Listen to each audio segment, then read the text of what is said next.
Hello aspirants, welcome to the YouTube channel of बुबनास IAS academy. Gujarat history की lecture series continue करते हैं। आगे 3 से 4 लेक्चर हो चुके हैं, प्लीज उनको एक बार गो थ्रू कर लीजिएगा। लेक्चर 1 हमारा हुआ था इंट्रोडक्शन को लेकर, जिसमें हम लोगों ने गुजरात हिस्ट्री को लेकर 3 एस्पेक्ट की चर्चा की थी in the context of GPSC class 1 and 2 examination. पहला हम लोगों ने डिस्कशन किया हुआ था वेटेज का, दूसरा डिस्कशन हम लोगों ने किया हुआ था सिलेबस का, एंड थर्ड हम लोगों ने सोर्सेज का डिस्कशन किया हुआ था। तो प्लीज जिन्होंने ये लेक्चर नहीं देखा आज जाके देख लीजिएगा। लेक्चर 2 से हम लोगों ने डिटेल्ड टॉपिक्स पढ़ना चालू किए थे, starting from the prehistoric era, प्राग ऐતિહાસિક કાળ જેને ગુજરાતીમાં કહેવામાં આવે છે। લેક્ચર 3 આપણે કર્યો તો proto historic era, that is आद्य ऐतिहासिक काल। प्राग ऐतिहासिक काल में हम लोगों ने बात की थी स्टोन एज की, ठीक है, और उसके बाद हम लोगों ने बात की थी आईवीसी की। ब्रीफ में एक बार ये स्टोरी लाइन हम लोग डिस्कस कर लेते हैं, जिससे आज के लेक्चर में आप कनेक्ट कर पाओ। ये कुछ टाइमलाइन है, प्लीज कहीं पे लिख लीजिएगा आप लोग, या फिर कहीं पे वो चिपका दीजिएगा। ये है गुजरात हिस्ट्री के एंशियंट वाले पोर्शन की टाइमलाइन, ठीक है। ब्रीफ में है, याद रह जाएगी इजीली, बट वही नया नया है, अगर आप तो एक बार लिख के रखिएगा ये टाइम, ठीक है। चलिए, ब्रीफ में अभी तक की स्टोरी हम लोग अगर क्विक रिवाइज कर ले तो स्टार्टिंग फ्रॉम दी हम लोगों ने कुछ 5 लाख BCE से लेके बात की थी। अब मैं वापस से ये डिस्कस नहीं करूंगा BCE क्या था, AD क्या था, ये पहले दूसरे लेक्चर में बहुत बार डिस्कस कर चुके हैं, ठीक है। ईस्वी पूर्व एक को बोलते हैं गुजराती में और दूसरे को सिर्फ ईस्वी बोलते हैं। तो कुछ 5 लाख BCE से हम लोगों ने ये डिस्कशन की शुरुआत की थी। तब कुछ हम लोगों ने बात की थी कि prehistoric era that is प्राग ऐतिहासिक काल के जेमा આપણે વાત કરીએ છીએ પાષાણ યુગની। स्टोन एज की हम लोगों ने बात की थी। वो स्टोन एज को हम लोगों ने 3 में तोड़ा था कि भाई पहला कुछ पेलियोलिथिक था, दूसरा कुछ मिसोलिथिक था और तीसरा कुछ था अपना नियोलिथिक। ये तीन स्टेजेस में हम लोगों ने स्टोन एज को तोड़ा हुआ था, पाषाण युग। और ये तीनों स्टेजेस में गुजरात में कहाँ कहाँ से उसके एविडेंसेस मिले हुए हैं, क्या क्या साइट्स है गुजरात में, इसकी चर्चा हम लोगों ने डिटेल में की, ठीक है। आफ्टर दैट मैंने क्या बोला कि भाई जैसे जैसे इंसान अलग अलग टूल्स का यूज करते गया, वो नदी के किनारे अपना पूरा ग्रुप, बड़ा सा सोसाइटी बना के रहने लगा, और इवेंचुअली वो चीज कन्वर्ट हुई सिविलाइजेशंस में, ठीक है। वो चीज कन्वर्ट हुई सिविलाइजेशंस में। तो दूसरे स्टेप पे हम लोगों ने बात की थी इंडस वैली सिविलाइजेशन, और उसके कंटेम्पररी में मेसोपोटामिया चल रहा था, इजिप्ट चल रहा था, इंका चल रहा था, तो वगैरह वगैरह, ठीक है। तो ये हम लोगों ने बात की थी सेकंड स्टेज में कि भाई इंडस वैली सिविलाइजेशन कि नदी के किनारे वो बहुत सेटल्ड लाइफस्टाइल जीने लगा। वहां पे भी हम लोगों ने गुजरात में कौन कौन सी साइट्स है सिंधु खीण संस्कृति की, उसके बारे में हम लोगों ने डिटेल में चर्चा की। लोथल है, धोलावीरा है, सुरकोतड़ा है, ये है वो है। किसने वो साइट एक्सकेवेट की है, मतलब उत्खनन કોણે કર્યું હતું એ આપણે ડિટેલમાં જોયું હતું। એ સાઇટ પર કયા કયા એવિડન્સ, કયા કયા પુરાવાઓ મળી આવ્યા છે, એની આપણે ડિટેલમાં ચર્ચા કરી। आफ्टर दैट के अब जब इंसान एक जगह पे रहने लगा, ठीक है, तब वो कुछ लिखने पढ़ने भी लगा होगा। तो लिखते पढ़ते हम लोग आए धीरे धीरे वैदिक एज में। वैदिक एज में जब हम लोग आए, तब हम लोगों ने पहले ऋग्वेद लिखा, फिर बाद में हम लोगों ने सामवेद, अथर्ववेद और यजुर्वेद, ये 4 वेद कुछ लिखे। तो ये हम लोगों ने बात की वैदिक और लेटर वैदिक एज की, कि जब इंसान थोड़ा और सिविलाइज्ड और कुछ लिखते पढ़ते रहने लगा। तो ये हम लोगों ने कुछ बात की थी। अब ये वैदिक और लेटर वैदिक एरा में इंडिया के कॉन्टेक्स्ट में आपको बहुत सारी चीज पढ़ने में आएगी, ठीक है, पर गुजरात के कॉन्टेक्स्ट में वहां पे ऐसा कुछ ज्यादा चीजें है नहीं। गुजरात के कॉन्टेक्स्ट में बस वही था, वो हम लोगों ने कुछ पढ़ा था, याद है आपको थोड़ा बहुत, कि मनु के पुत्र थे कुछ शरियाती के कुछ बेटे बेटियां वगैरह वगैरह, अनर्थ का डिस्कशन किया था। फिर वो पढ़ते पढ़ते हम लोग कृष्ण तक आ गए थे, ठीक है। नहीं याद हो प्लीज वो पूरा टेबल दूसरे वाले लेक्चर में ही है, एंड में देख लीजिएगा, ठीक है। वहां से कोई सिंपल सा एमसीक्यू शायद आ सकता है कि हाँ भाई ये नाम था, तो ये नाम गुजरात के कौन से टाइम पीरियड को बिलोंग करता है, ठीक है। तो ऐसा कुछ भी सिंपल सा एमसीक्यू भी आ सकता है, तो प्लीज वो देख लीजिएगा। तो ये हम लोगों ने बात की थी वैदिक और लेटर वैदिक एरा की। जैसे जैसे वो वैदिक और लेटर वैदिक एरा आगे बढ़ता गया, ठीक है, वैसे वैसे पूरा इंडिया, ठीक है, ऐसे 16 बड़े ग्रुप्स में डिवाइड हो गया था, क्योंकि एक जन बहुत बड़े एरिया को रूल करने लगा, ठीक है, दूसरा वो दूसरे बड़े एरिया को रूल करने लगा। तो ऐसे ही पूरा इंडिया 16 मेजर ग्रुप्स में बट गया था, जिनको बोलते हैं महाजनपद, ठीक है, जिनको बोलते हैं महाजनपद। छोटे बहुत सारे होंगे पता नहीं, पर 16 ऐसे महाजनपद हुआ करते थे।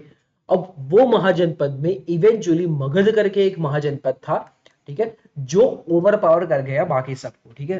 मगध को 4 अलग अलग डायनेस्टी ने रूल किया था, वो हम लोगों ने देखा कि starting from the Haryanka dynasty, फिर शिशुनाग डायनेस्टी था, उसके बाद था आपका नंद डायनेस्टी। नंद डायनेस्टी का सबसे लास्ट रूलर जो था वो धननंद करके था। ધનનંદ ને ચંદ્રગુપ્ત મૌર્યએ કૌટિલ્ય કાત્યો ચાણક્યની હેલ્પથી હરાવ્યો અને ત્યાર પછી સ્થાપના થઈ મૌર્ય वंशनी, that is Maurya dynasty. Mauryan dynasty का ये पूरा इलाका इंडिया में कैप्चर हुआ था। पूरे इंडिया की हम लोग बात नहीं कर रहे हैं यहाँ पे अभी ऑब्वियसली, ठीक है। तो मौर्य डायनेस्टी को लेकर गुजरात का क्या सिग्निफिकेंस था वो हम लोगों ने देख लिया कि चंद्रगुप्त मौर्य कि हाँ वो तो पहले डायरेक्टली गुजरात में रूल नहीं कर रहे थे, पर उनके जो सूबा, उनके जो गवर्नर्स थे वो गुजरात में रूल कर रहे थे। तो उनके टाइम पे एक गवर्नर था पुष्यगुप्त करके, अगर आपको याद हो, उन्होंने ही वो सुदर्शन लेक बनवाया था। तो चंद्रगुप्त मौर्य था, ठीक है। उनके बाद बिंदुसार था, तो उन्होंने सच कोई रूल नहीं किया। अशोक था, तो भाई अशोक ने तो ऑब्वियसली वहां पे 14 शिलालेख, शिलालेख मतलब इंस्क्रिप्शंस, स्टोन पे जो काव करके लिखता है, तो 14 उन्होंने इंस्क्रिप्शंस करवाए थे। कहाँ पे? वो स्पेसिफिकली थी ऊपरकोट किला, ठीक है। वो किले के बारे में हम लोग डिटेल में गुजरात कल्चर में देखेंगे, आर्ट एंड कल्चर में। तो ऊपरकोट फोर्ट, ऊपरकोट के किले में वो करवाए, वो पड़ता है आपका जूनागढ़ गिरनार में, ऐसा, ठीक है। तो वहां पे आपको ये मिलेगा 14 इंस्क्रिप्शन, जिसके बारे में हम लोगों ने डिटेल में देखा। तो इस तरीके से हम लोगों ने पूरा, सॉरी, इस तरीके से हम लोगों ने पूरा, just a second,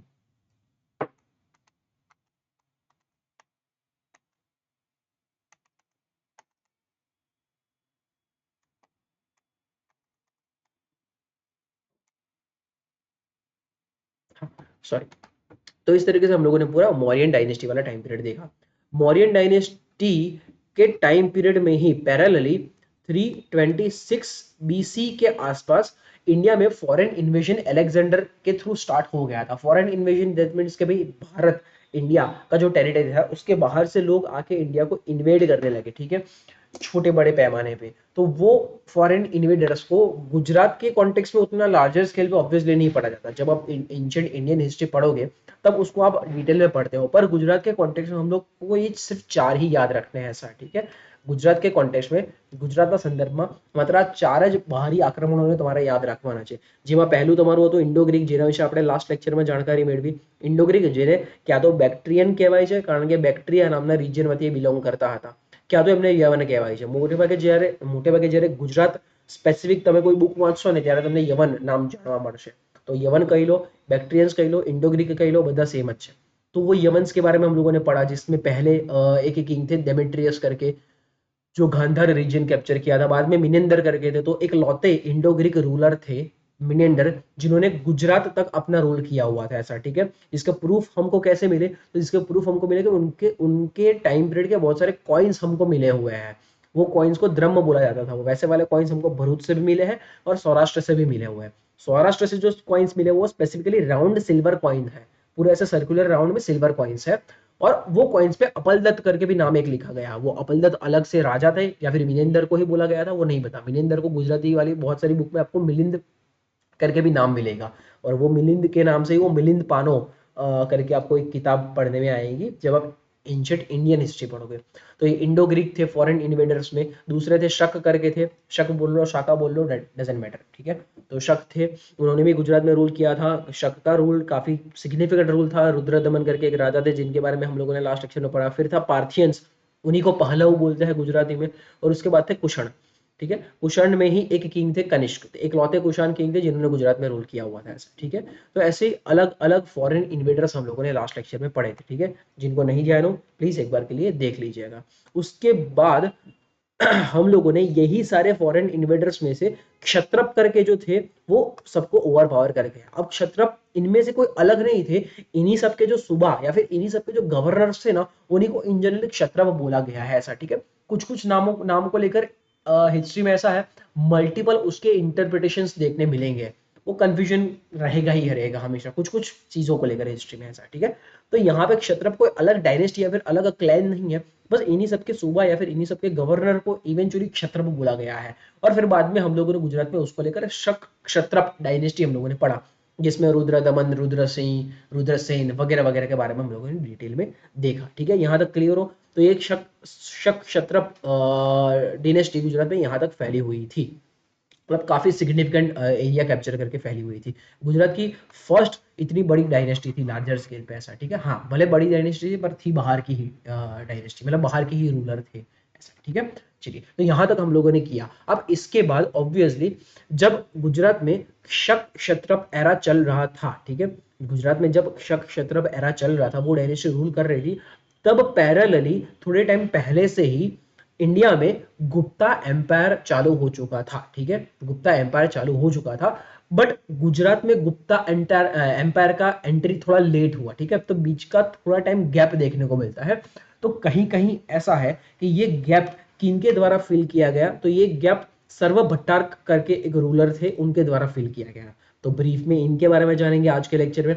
after date Gujarat में गुप्ता ने एंट्री की, ठीक है। गुप्ता रूलर नहीं तो 12 से 15 गुप्ता रूलर्स है इन टोटल, पर वो 12-15 में से सिर्फ 3 गुप्ता रूलर ने गुजरात में रूल किया, जो सिर्फ 56-57 ईयर्स का रूल कहलाया जाता है गुजरात में। तो गुजरात में गुप्ता का रूल बहुत बहुत कम टाइम पीरियड तक देखा गया है ऐसा, ठीक है। तो गुप्त वंशनो काल गुजरात में मात्र 55-56-57 वर्ष જેટલો હતો। उनके पैरेलली गुजरात में और एक डिनेस्टी चल रही थी बहुत स्मॉल स्केल पे, जिनको गुजराती में त्रैकुटक बोला जाता है ऐसा, ठीक है, त्रैकुटक्स बोला जाता है, जो गुजरात के बहुत स्मॉलर एरिया को कैप्चर कर रही थी। तो ये 3 चल रहे थे हमारे गुप्ता के टाइम पीरियड पे, कि जब इंडिया में गुप्ता का रूल चल रहा था, ठीक है। इसके पैरेलल अगर एक लाइन ड्रॉ की जाए तो इंडिया में ये पूरा टाइम पीरियड में गुप्ता का ही रूल चल रहा था। अलग अलग करके थे नाम, भी मैं आपको दिखाऊंगा। वही टाइम पीरियड पे इनिशियली गुजरात में सर्व भट्टार्क करके थे, बाद में गुप्ता ने गुजरात को कैप्चर किया। 3 रूलर ने सिग्निफिकेंट रूल दिखाया गुजरात में अपना, कैसे क्यों क्या वो अभी देखेंगे, ठीक है। और बाद में गुप्तास हट गए और बाद में मैत्रक करके डायनेस्टी गुजरात में रूल करने लगी। अब ये कौन थे मैत्रक, कहाँ से आए, कैसे थे, वो डिटेल में ऑब्वियसली करेंगे, पहले गुप्तास खत्म कर लेते हैं, ठीक है। तो गुप्तास को लेकर ये 3 स्टोरी गुजरात में स्टार्ट करते हैं। फर्स्ट इज सर्व भट्टार्क वाला part, second is actual Gupta rule वाला पार्ट, एंड थर्ड इज त्रैकुटक वाला पार्ट, ठीक है। इसके बाद नेक्स्ट लेक्चर में हम लोग कंटिन्यू करेंगे मैत्रक से, काफी सिग्निफिकेंट पोर्शन है मैत्रक और अनुमैत्रक वाला ऐसा, ठीक है। चलिए, एज ऑफ नाउ स्टार्ट कर हम लोग सर्व भट्टार्क से ऐसा, ठीक है। तो सर्व भट्टार्क वाला टाइम पीरियड ऐसा था कि जब गुजरात में शक क्षत्रप एरा खत्म हुआ और गुजरात में गुप्त एरा चालू होने वाला था, उनके बीच में कुछ 60 से 70 साल का गैप दिखने को मिला ऐसा, ठीक है। 60 से 70 साल का कुछ गैप देखने को मिला। ये गैप, ये टाइम पीरियड में हमको गुजरात में कहीं कहीं इन ये वाली डायनेस्टी का जिक्र मिलता है, सर्व भट्टार्क ऐसा, ठीक है।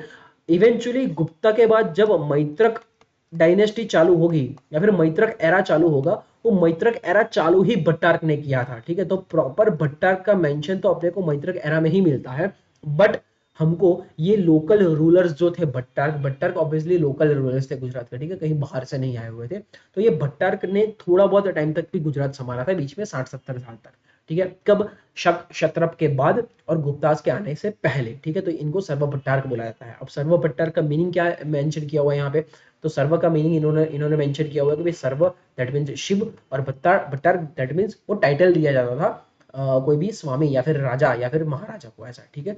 तो राजा भी टाइटल कभी कभार देखने को मिलता था, महाक्षत्रप भी टाइटल देखने को मिलता था, उसी तरीके से भट्टार्क भी टाइटल देखने को मिला हुआ है, ठीक है। तो भट्टार्क इज अ टाइटल, सर्व वो शिवा को सिग्निफाई करने के लिए लिखते थे ऐसा, ठीक है। तो ये क्लैन या फिर ये डायनेस्टी गुजरात में आपको दिखेगी।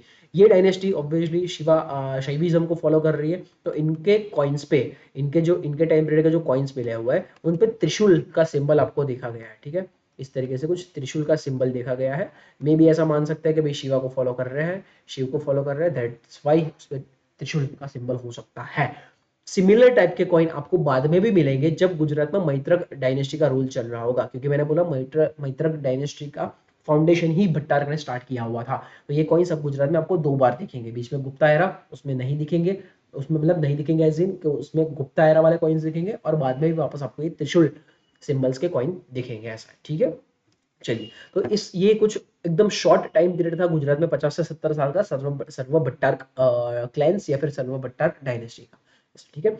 बाद में गुजरात में आपको प्रॉपर गुप्ता डायनेस्टी का रूल दिखेगा, पर उसमें भी सिर्फ 3 गुप्त किंग्स या फिर गुप्त एम्परर ने गुजरात में अपना रूल डायरेक्टली या फिर इनडायरेक्टली दिखाया हुआ है। वो 3 यही है, पहले है चंद्रगुप्त सेकंड, दूसरे है Kumaragupta and third is Skandagupta, sorry third is Skandagupta. ये तीन ही गुप्ता एम्पायर का गुजरात में आपको डायरेक्टली या फिर इनडायरेक्टली रूल देखने को मिलता है। अपार्ट फ्रॉम दिस थ्री, आपको जब एंशिएंट इंडियन हिस्ट्री पढ़ोगे, ठीक है, तब आपको ये टोटल 16 गुप्त रूलर्स के बारे में पढ़ना होगा। स्टार्टिंग फ्रॉम दी के गुप्त डायनेस्टी किसने स्टार्ट की थी, तो भाई श्री गुप्त के टाइम पे वो एस्टेब्लिशमेंट किया गया था। आफ्टर दैट घटोत्कच करके कुछ था, उसके बाद चंद्रगुप्त पहले, चंद्रगुप्त फर्स्ट थे जो एक्चुअल फाउंडर माने जाते हैं गुप्त डायनेस्टी के, ठीक है। उनके बाद थे समुद्रगुप्त। समुद्रगुप्त को चलिए मैं बोल देता हूँ, पूछना चाहता था वैसे तो, समुद्रगुप्त को नेपोलियन ऑफ द इंडिया भी बोला जाता है, ठीक है, अगर ये फैक्ट आपको एंशिएंट इंडियन हिस्ट्री पढ़ते टाइम अगर याद रहा हो तो समुद्रगुप्त थे, उनके बाद रामगुप्त थे, उनके बाद चंद्रगुप्त सेकंड थे, उनके बाद Kumaragupta, Skandagupta, Purugupta, Kumaragupta second, Budhagupta, Narasimhagupta, Bhanugupta, Vainyagupta, Kumaragupta third and Vishnugupta. Vishnugupta was the last ruler of Gupta dynasty. काफी वीक रूलर थे और उनके बाद ओवर पावर कर लिया था किसी और ने इंडिया में। गुजरात की बात अभी मैं नहीं कर रहा हूँ, ठीक है, इन जनरल ये टाइमलाइन मैं आपको इंडिया के कॉन्टेक्स्ट में बता रहा हूँ। तो जब भी आप इंडियन एंशिएंट हिस्ट्री पढ़ोगे तब आप इतने गुप्ता रूलर्स को पढ़ोगे, ऐसा, ठीक है। अब इतने में से गुजरात में मैंने जैसे आपको बताया, गुजरात में आपको सिर्फ 3 गुप्ता एम्पायर का रूल डायरेक्टली या फिर इनडायरेक्टली देखने को मिलेगा। First is Chandragupta second, second is Kumaragupta and third is Skandagupta, ठीक है। चलिए, तो ये 3 के बारे में ही जानते हैं, ऑब्वियसली बाकी सबके बारे में मैं अभी चर्चा नहीं करूंगा। अभी हम लोग इंडियन नहीं गुजरात हिस्ट्री पढ़ रहे हैं, ऐसा, ठीक है। चलिए, तो गुजरात में जब शक क्षत्रप रूल चल रहा था, वो जब टूटा फूटा रूल था शक क्षत्रप का, शक क्षत्रप का सबसे लास्ट वाला रूलर, जैसे लास्ट लेक्चर में आप देख लोगे तब आपको दिखेगा कि रुद्र सिंह थर्ड करके था, ठीक है। रुद्र सिंह थर्ड करके शक क्षत्रप लास्ट रूलर था। ये रूलर को हरा के चंद्रगुप्त सेकंड, ठीक है, चंद्रगुप्त सेकंड मैंने आपको ये टाइमलाइन में दिखाया, यहाँ पे है, ठीक है, टाइमलाइन में first second third fourth fifth और सिक्स्थ नंबर पे है चंद्रगुप्त सेकंड। तो चंद्रगुप्त सेकंड ने रुद्र सिंह थर्ड को हराया, जो शक क्षत्रप डायनेस्टी का था, और बाद में गुजरात में गुप्ता एम्पायर स्टार्ट हुआ, ठीक है, तब जाके गुजरात में गुप्ता एम्पायर को एंट्री मिली, ठीक है। अब ये चीज कहाँ मेंशन की गई है, तो ये चीज लिखी हुई है विशाख दत्त करके एक पोएट के बारे में आप पढ़ोगे एंशिएंट इंडियन हिस्ट्री में। वही विशाख दत्त का एक कृति, एक क्या बोलते हैं, वर्क था, जिसको देवी चंद्रगुप्तम बोलता है, ठीक है, जिसको देवी चंद्रगुप्तम बोलता है। तो ये देवी चंद्रगुप्तम नाम के पोएम में, नाम के उनके टेक्स्ट में उन्होंने ये चीज मेंशन की हुई है कि हाँ भाई, चंद्रगुप्त सेकंड करके कोई थे जिन्होंने गुजरात के शक क्षत्रप डायनेस्टी के रुद्र सिंह थर्ड को हराया, और उसके बाद गुजरात में एंट्री हुई गुप्ता एम्पायर, ठीक है। जब गुजरात में गुप्ता एम्पायर चालू हुआ तब ऑब्वियसली गुजरात में गुप्ता ने अपना कोई ना कोई गवर्नर या फिर सूबा रखा होगा। कोई भी गवर्नर, कोई भी सूबा रखे, उन्होंने गुजरात में एज अ कैपिटल, ठीक है, गुजरात में कैपिटल गिरिनगर को ही रखा, ठीक है। तो ये गिरिनगर गुजरात के पूरे हिस्ट्री में काफी काफी स्ट्रॉन्ग रोल प्ले करता है, ठीक है। गिरिनगर जो है गिरनार या फिर जूनागढ़ में पड़ता है, वो गिरिनगर बार बार अलग अलग डायनेस्टीज का कैपिटल रहा हुआ है। तो गुप्तास ने भी इसी को कैपिटल रखा, गिरिनगर, जो जूनागढ़ में है एज ऑफ नाउ, ठीक है। और ये चंद्रगुप्त के अलावा, चंद्रगुप्त के बाद आपको कुमारगुप्त और स्कंदगुप्त की कभी गुजरात में रूल दिखेगा। अब ये तीनों के टाइम पीरियड में गुजरात में क्या क्या चीजें हुई उसको देखते हैं ब्रीफ में, आफ्टर दैट हम लोग फिर आगे, ठीक है।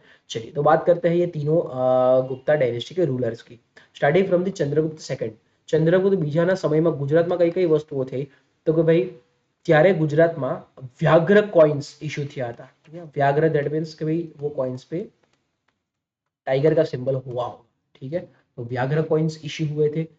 यही चंद्रगुप्त टू जब इंडिया में रूल कर रहे थे तो उनके पास उनके दरबार में 9 रत्न हुआ करते थे, ये कालिदास, अमर सिम्हा, धन्वंतरी, वरामीर वगैरह वगैरह करके, ठीक है। तो प्लीज इनके बारे में एक बार पढ़ लीजिएगा, ये 9 रत्न कौन थे और इनका क्या काम था। जैसे थोड़ा बहुत तो आपको ध्यान में होगा कि Kalidas was a greatest poet, ठीक है। अमर सिम्हा थे, धन्वंतरी थे, तो धन्वंतरी ने पूरा क्या बोलते हैं आयुर्वेदा का एस्टेब्लिशमेंट किया हुआ था, ठीक है। तो उसके बाद वरामीर थे, तो भाई वो कॉस्मोलॉजी, एस्ट्रोलॉजी, उन सब के बारे में कुछ ना कुछ लिखते पढ़ते थे।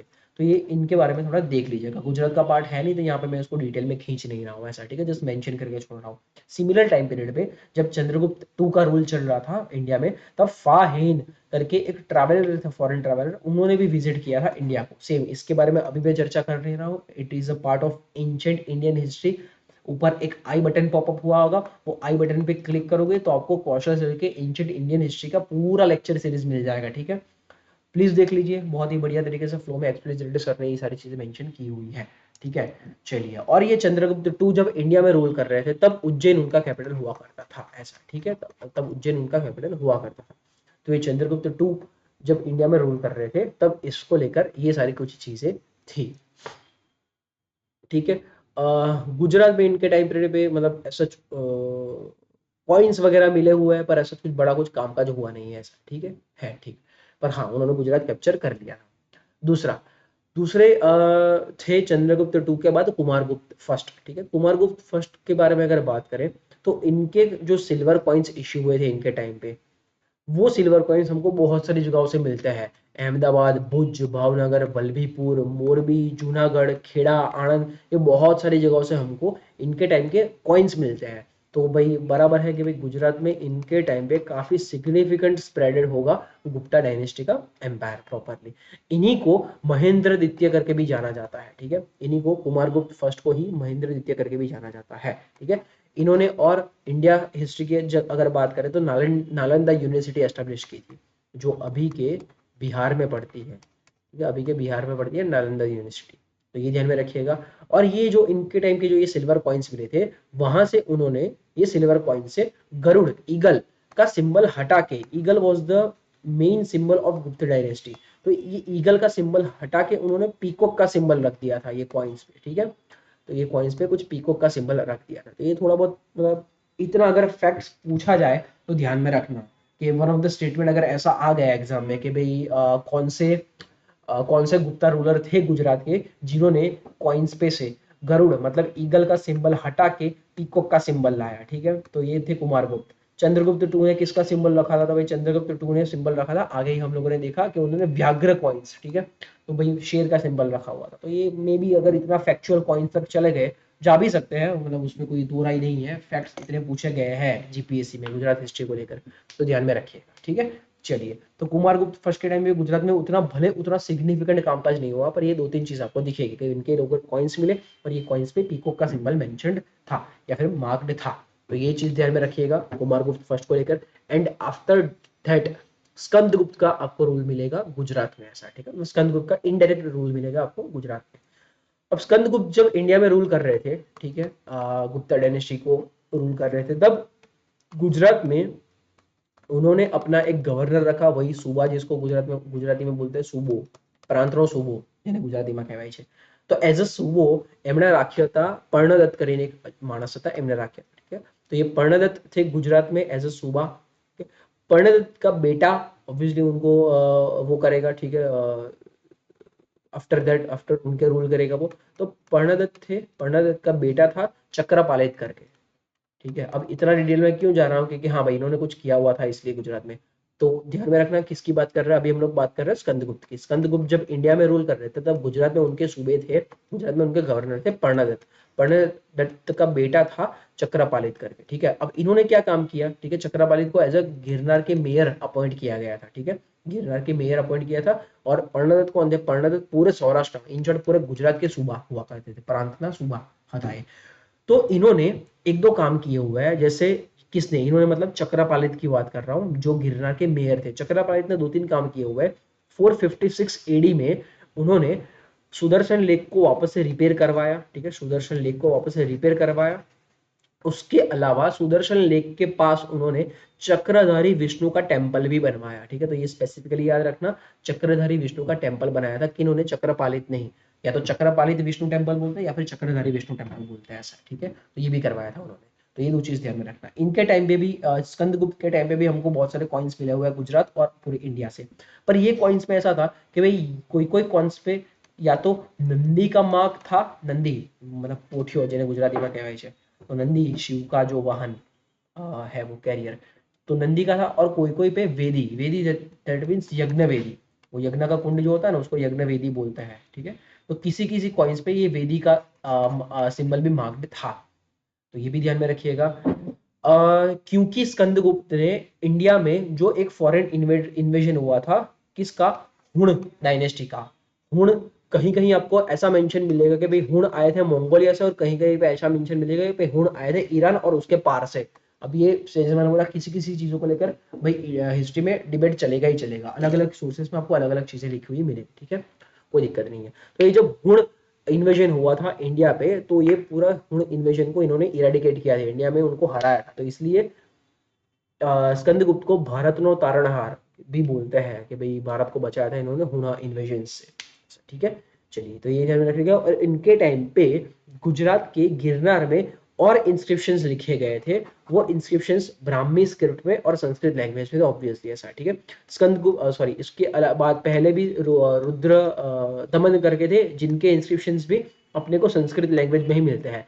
पर इनके अलावा जो अशोक के इंस्क्रिप्शंस थे, सॉरी अशोक के जो इंस्क्रिप्शन थे, ये अपने को पाली में मिल रहे थे, याद रखना, ठीक है। तो ये इंस्क्रिप्शंस के लैंग्वेज वगैरह फैक्ट्स याद रखना। दूसरा, ये जो कॉइन्स वाला वेरिएशन है वो ध्यान में रखना, ठीक है। जैसे कॉइन वाले वेरिएशन की अगर मैं बात करूं, तो वापस से एक बार रीइटरेट कर लेते हैं ये चीज को, कि कॉइन्स हमको गुप्त डायनेस्टी में अलग अलग टाइम पीरियड में मिले हुए। चंद्रगुप्त टू के टाइम के जो कॉइन्स थे, उस पे हमको व्याघ्र सिंबल मिलता है, दैट इज टाइगर। दूसरा, कुमारगुप्त के टाइम के जो कॉइन्स थे, वहां पे गरुड़ को हटा के, ईगल को हटा के अपने को पीकॉक का सिंबल मिलता है। और तीसरा, ये जो स्कंदगुप्त के टाइम के कॉइन्स थे, वहां पे हमको वेदी, यज्ञवेदी या फिर नंदी का सिंबल मिल रहा है। तो ये इनके टाइम के कॉइन पे क्या सिंबल था वो थोड़ा ध्यान में रखिएगा, ठीक है। और ये थी बात कॉइन्स की। और अगर इंस्क्रिप्शंस, शिलालेख की बात करें, तो भाई अपने को गिरनार के ऊपरकोट, सॉरी जूनागढ़ के ऊपरकोट से 3 इंस्क्रिप्शंस मिले हुए हैं। पहले अशोक के इंस्क्रिप्शंस जो पाली में लिखे गए हैं, जिसमें हम लोगों ने देखा कि भाई कुछ ना कुछ समाज को सिखाया हुआ है कि भाई जानवरों को मत मारिए, हमारे यहाँ मेडिसिन दोनों तरीके की मिलती है, माता पिता की बात मानिए, ठीक है, सपोर्ट कीजिए वगैरह वगैरह, ऐसे कुछ हम लोगों ने 14 इंस्क्रिप्शंस, 14 शिलालेखों की हमने बात करी थी। दूसरा, रुद्र दमन के टाइम पे इंस्क्रिप्शंस मिले हुए थे, वो प्योर संस्कृत में लिखे गए थे, ऐसा, ठीक है। ये इंस्क्रिप्शन हमको एजुकेशन सिस्टम के बारे में कुछ ना कुछ बता रहे थे, ऐसा, ठीक है। और तीसरे इंस्क्रिप्शंस हमको मिले हुए, ऐसा तभी मैंने बताया था, याद है कि भाई यहाँ पे अशोक के इंस्क्रिप्शंस है, उसके नॉर्थ में स्कंदगुप्त के इंस्क्रिप्शंस है, और उसके वेस्ट में रुद्रदमन के इंस्क्रिप्शंस है। तो ये जो नॉर्थ में स्कंदगुप्त के इंस्क्रिप्शंस थे, वो ये स्कंदगुप्त गुप्ता डायनेस्टी वाले, तो इनके इंस्क्रिप्शंस स्कंदगुप्त के प्योर, इनके भी संस्कृत में लिखे गए हैं, ऐसा, ठीक है। अब इनमें इसमें इन जनरल चीजें लिखी गई है, मतलब अलग अलग रूलर्स और किंगडम्स के बारे में इन जनरल चीजें लिखी गई है, एडमिनिस्ट्रेशन कैसा था वैसा वगैरह वगैरह चीजें, ठीक है। तो ये थर्ड गुप्ता रूलर थे गुजरात में, स्कंदगुप्त। स्कंदगुप्त के बाद इटसेल्फ गुप्ता डायनेस्टी बहुत वीक पड़ गई थी, ऐसा, ठीक है, सिर्फ गुजरात की बात नहीं कर रहा हूँ, इंडिया की। तो स्कंदगुप्त के बाद इटसेल्फ गुप्ता डायनेस्टी बहुत वीक पड़ गई थी, एरिया धीरे धीरे धीरे उनका कम होने लगा था, गुजरात में से तो निकल ही गए थे। तो इसके बाद गुप्ता डायनेस्टी को हम लोग गुजरात में नहीं पढ़ेंगे, ठीक है, आपको पढ़ना हो एंशिएंट इंडियन हिस्ट्री में पढ़ लीजिएगा, पर गुजरात में इसको नहीं पढ़ा जाता, ऐसा, ठीक है। तो चलिए, गुजरात में ये 3 ही गुप्ता रूलर्स हमको देखने मिलेंगे, ऐसा, ठीक है। पैरेलली जब गुजरात में गुप्ता रूलर्स रूल कर रहे थे, तब गुजरात में बहुत छोटे एरिया में ये त्रैकुटक करके एक छोटा सा क्लैन या फिर छोटा सा डायनेस्टी रूल कर रहा था, ठीक है। इतने ही एरिया, जैसे इतना एरिया मतलब क्या है, ये जो पूरा गुप्ता एम्पायर है आपको दिख रहा है, ठीक है, ये पूरा गुप्ता एम्पायर है। तब गुजरात में ये स्मॉल एरिया में, ये जो येलो कलर का जो मार्क्ड एरिया है ना, वहां पे त्रैकुटक का रूल था, ऐसा, ठीक है। अब उसमें भी गुजरात का तो बहुत स्मॉलर पोर्शन कवर करता है, बाकी ये पूरा सह्याद्री वाला रीजन है, वेस्टर्न घाट वाला, ऐसा, ठीक है। चलिए, तो ओरिजिनली कहाँ से बिलोंग करते थे, तो originally obviously Traikutaka north Konkan region से बिलोंग करते थे। कोंकण रीजन किसको बोला जाता है, जस्ट ए सेकंड, ये हटा ले थोड़ा, जैसे ये जो पूरा कोस्ट लाइन है, ये पूरे कोस्ट लाइन को कोंकण कोस्ट बोलते हैं, ठीक है। और उसके नीचे वाली ये कोस्ट लाइन को मलाबार कोस्ट बोलते हैं। सवाल आपसे, मतलब अभी कुछ काम का है नहीं, ये कोस्ट लाइन और ये कोस्ट लाइन को क्या बोलते हैं, ठीक है। ये फर्स्ट और सेकंड, प्लीज अगर ध्यान में हो कमेंट सेक्शन में बताइएगा, मतलब, ठीक है, मतलब हिस्ट्री का पार्ट नहीं है, जस्ट ये कोस्ट लाइन की बात निकल गई तो अभी मैंने आपको पूछा, ठीक है। और दूसरा अपडेट, कोस्ट लाइन की ही बात निकल गई है, तो दूसरा अपडेट, गुजरात की कोस्ट लाइन पहले 1600 किलोमीटर की मानी जाती थी, अब वो बढ़ के कुछ 2800-2900 किलोमीटर की हो गई है। मतलब कोस्ट लाइन नहीं बढ़ी है, मेजरमेंट का तरीका बदला है, इस वजह से गुजरात की कोस्ट लाइन को पूरा लेंथ अभी 2800 किलोमीटर जितना माना जाता है, ऐसा, ठीक है। Still this is the longest coast line in the India, ऐसा, ठीक है। चलिए, तो कोंकण नॉर्थ कोंकण रीजन से बिलोंग करते थे त्रैकुटक्स। त्रैकुटक का गुजरात में थोड़ा इतने स्मॉलर रीजन में अपने को रूल देखने को मिलता है, ऐसा है, ठीक है। Parallel to the Gupta empire. हाँ, तो ऐसे वाले फैक्ट काम के हैं कि कभी कभार पूछ लिया कि भाई त्रैकुटक किनके पैरेलल रूल कर रहे थे गुजरात में, कि भाई पहला पूछ लिया गुप्ता, दूसरा पूछ लिया क्या बोलते थे वो शक क्षत्रप, तीसरा पूछ लिया मैत्रक। तो ध्यान में होना चाहिए कि भाई गुप्ता के पैरेलल थे ये त्रैकुटक्स, ठीक है। तो त्रैकुटक अपना कालाचूरी संवत फॉलो करते थे जो एडी 249 से स्टार्ट होता है, ठीक है। जीरो में अपना ग्रेगोरियन कैलेंडर चालू होता है। अब जब 249 एडी की बात करेंगे तब से उनका ये कालाचूरी संवत चालू होता है, तो इनको फॉलो कर रहे थे ऐसा, ठीक है। दो रूलर के बारे में हमको जानकारी है इनके कि 415 से लेकर 440 एडी तक इंद्रदत्त, महाराज इंद्रदत्त करके महाराज इधर टाइटल, इंद्रदत्त इज नाम, तो महाराज इंद्रदत्त करके रूल कर रहे थे। और उनके बाद तुरंत 440 से लेकर 465 एडी तक महाराज दहसेन करके रूल कर रहे थे ऐसा, ठीक है। अब उतना इनको लेकर गुजरात में काफी ज्यादा कॉन्टेक्स्ट मिलता नहीं है, एक्सेप्ट एक चीज कि इन्होंने अश्वमेघ करके यज्ञ किया था, ठीक है। अश्वमेघ यज्ञ क्या होता है, सेम एंशिएंट इंडियन हिस्ट्री में आपको ध्यान में होना चाहिए कि अपना एम्पायर स्ट्रॉन्ग और वो करने के लिए, ठीक है, पावरफुल करने के लिए अश्वमेघ यज्ञ किया जाता है। एक अश्वमेघ था, ऐसा अलग अलग आपको यज्ञ के नाम मिलेंगे एंशिएंट इंडियन हिस्ट्री में। तो अश्वमेघ यज्ञ किया था। ये अश्वमेघ यज्ञ के दौरान, ठीक है, ये अश्वमेघ यज्ञ के दौरान इन्होंने ब्राह्मण्स को कोई एरिया गिफ्ट कर दिया था। कौन सा एरिया, जैसे ये कपूर, कपूरा करके एरिया है, ठीक है, कपूरा बोल लो, कपूर बोल लो, ये कपूर करके एरिया उन्होंने ब्राह्मण को गिफ्ट किया था। वो एरिया एक्चुअली पड़ता है पूर्णा रिवर और मिंडोड़ा रिवर के बीच में, ठीक है। अब यहाँ पे नदियों का अगर आपको थोड़ा नॉलेज हो तो ये दो नदियों के बीच में ये पड़ता है कपूर करके रीजन, जो ऑब्वियसली त्रैकुटक डायनेस्टी के हाथ में ही था। वो उन्होंने ब्राह्मण्स को गिफ्ट किया था ड्यूरिंग द अश्वमेघ यज्ञ, ठीक है। किन्होंने किया था, महाराज दहसेन ने। अब थोड़ा बहुत यहाँ पे जैसे ये गुजरात वाला रीजन है, ठीक है, यहाँ पे आपकी है तापी रिवर, सॉरी यहाँ पे तापी रिवर है, यहाँ पे नर्मदा रिवर है, ठीक है। तापी के नीचे जब नवसारी साइड जाओगे ना, तो नवसारी में आपको पूर्णा रिवर मिलेगी, और उससे पहले थोड़ा छोटे स्केल पे एक नदी मिलेगी जो, जिसका नाम है मिंडोड़ा, मिंडोला ऑब्वियसली इंग्लिश में लिखेंगे, गुजराती में मिंडोड़ा बोलता है। तो मिंडोड़ा रिवर और पूर्णा रिवर के बीच में एक कपूर करके रीजन हुआ करता था, सॉरी कपूर करके रीजन हुआ करता था। तो ये कपूर करके रीजन था दहसेन के हाथ में, त्रैकुटक डायनेस्टी के, उन्होंने ब्राह्मण को गिफ्ट कर दिया था। हाँ, तो बस इतना छोटा सा ही, सॉरी इतना छोटा सा ही गुजरात को लेकर इनका सिग्निफिकेंस, इनका कॉन्टेक्स्ट मिला है। तो ये तीन डायनेस्टी को बारी बारी से याद रखना कि बहुत शॉर्टर टाइम पीरियड के लिए गुजरात में इनका रूल दिखा, ठीक है। मुश्किल से 60 से 70 साल तक के टाइम पीरियड में ये तीनों गुजरात में दिखे, स्टार्टिंग फ्रॉम दी सर्व भट्टार्क।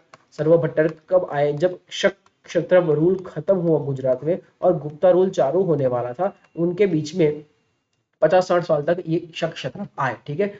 उनके बाद गुप्ता डायनेस्टी के 3 रूलर ने यहाँ पे काम किया। चंद्रगुप्त सेकंड ने यहाँ पे कुछ रूल किया, उसके बाद कुमार गुप्त फर्स्ट ने रूल किया, और उसके बाद स्कंदगुप्त ने रूल किया।